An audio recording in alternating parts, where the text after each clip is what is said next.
welcome to the Success Channel. Today I'm going to read for you from Napoleon Hill, Think and Grow Rich's Think and Grow Rich book.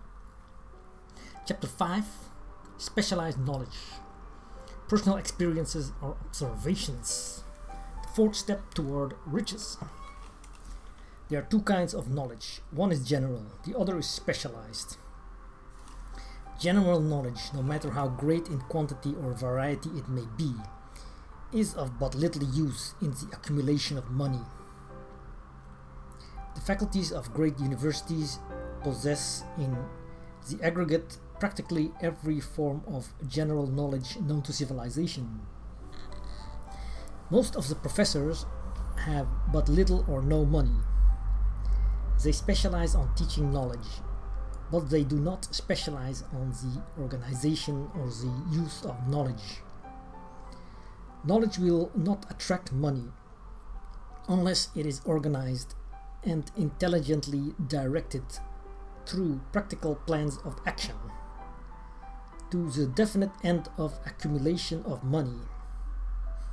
Lack of understanding of this fact has been the source of confusion to millions of people who falsely believe that knowledge is power.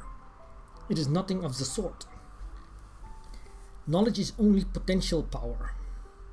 It becomes power only when and if it is organized into definite plans of action and directed to a definite end. This missing link in all systems of education known to civilization today may be found in the failure of educational institutions to teach their students how to organize and use knowledge after they acquire it.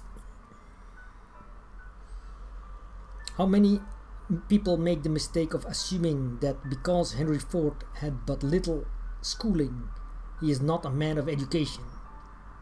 Those who make this mistake do not know Henry Ford, nor do they understand the real meaning of the word educate.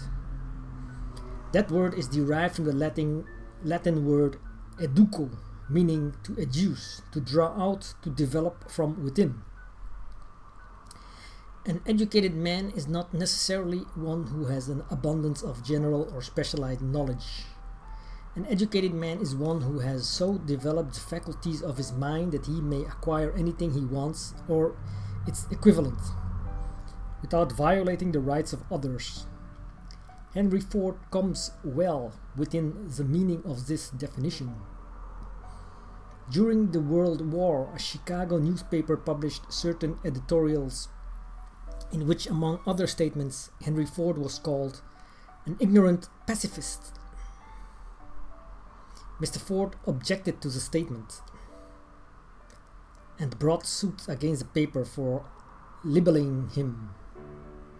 When the suit was tried in the courts, the attorneys of the paper pleaded justification and placed Mr. Ford himself on the witness stand for the purpose of proving to the jury that he was ignorant. The attorneys asked Mr. Ford a great variety of questions, all of them intended to prove by his own evidence that while he might possess considerable specialized knowledge pertaining to the manufacture of automobiles, he was in the main ignorant. Mr. Ford was plied with such questions as the following: Who was Benedict Arnold, and how many soldiers did the British send over to America to put down the rebellion of 1776? In answer to the last question, Mr. Ford replied, I do not know the exact number of soldiers the British sent over, but I have heard that it was a considerably larger number than ever went back. Finally, Mr. Ford became tired of this line of questioning, and he replied to a particularly offensive question. He leaned over, pointed his finger at the lawyer who had asked the question, and said, If I should really want to answer the foolish question you have just asked, or any of the other questions you have been asking me, let me remind you that I have a row of electric push buttons on my desk, and by pushing the right button, I can summon to my aid men who can answer any question I desire to ask concerning the business to which I am devoting most of my efforts. Now, will you kindly tell me why I should clutter up my mind with general knowledge for the purpose of being able to answer questions when I have men around me who can supply any knowledge I require? There certainly was good logic to that reply. That answer floored the lawyer. Every person in the courtroom realized it was the answer not of an ignorant man, but of a man of education. Any man is educated who knows where to go and get knowledge when he needs it, and how to organize that knowledge into definite plans of action. Through the assistance of his mastermind group, Henry Ford had at his command all the specialized knowledge he needed to enable him to become one of the wealthiest men in America. It was not essential that he have this knowledge in his own mind. Surely no person who has sufficient inclination and intelligence to read a book of this nature can possibly miss the significance of this illustration. Before you can be sure of your ability to transmute desire into its monetary equivalent, you will require specialized knowledge of the service, merchandise, or profession which you intend to offer in return for fortune. Perhaps you may need much more specialized knowledge than you have the ability or the inclination to acquire. And if this should be true, you may bridge your weakness through the aid of your mastermind group. Andrew Carnegie stated that he personally knew nothing about the technical end of the steel business. Moreover, he did not particularly care to know anything about it.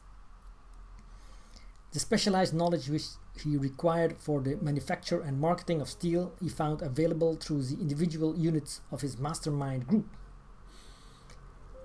The accumulation of great fortunes calls for power, and power is acquired through highly organized and intelligently directed specialized knowledge. But that knowledge does not necessarily have to be in the possession of the man who accumulates the fortune. The preceding paragraph should give hope and encouragement to the man with ambition to accumulate a fortune, who has not possessed himself of the necessary education to supply such specialized knowledge as he requires. Men sometimes go through life suffering from inferiority complexes because they are not men of education. The man who can organize and direct a mastermind group of men who possess knowledge useful in the accumulation of money is just as much a man of education as any man in the group. Remember this: if you suffer from a feeling of inferiority because your schooling has been limited. Thomas A. Edison had only 3 months of schooling during his entire life. He did not lack education, neither did he die poor. Henry Ford had less than a sixth grade schooling, but he has managed to do pretty well by himself financially. Specialized knowledge is among the most plentiful and the cheapest forms of service which may be had. If you doubt this, consult the payroll of any university. Well, thank you for watching this part. I will continue the next part with it pays to know how to purchase knowledge. But I see you next time. Thanks for watching.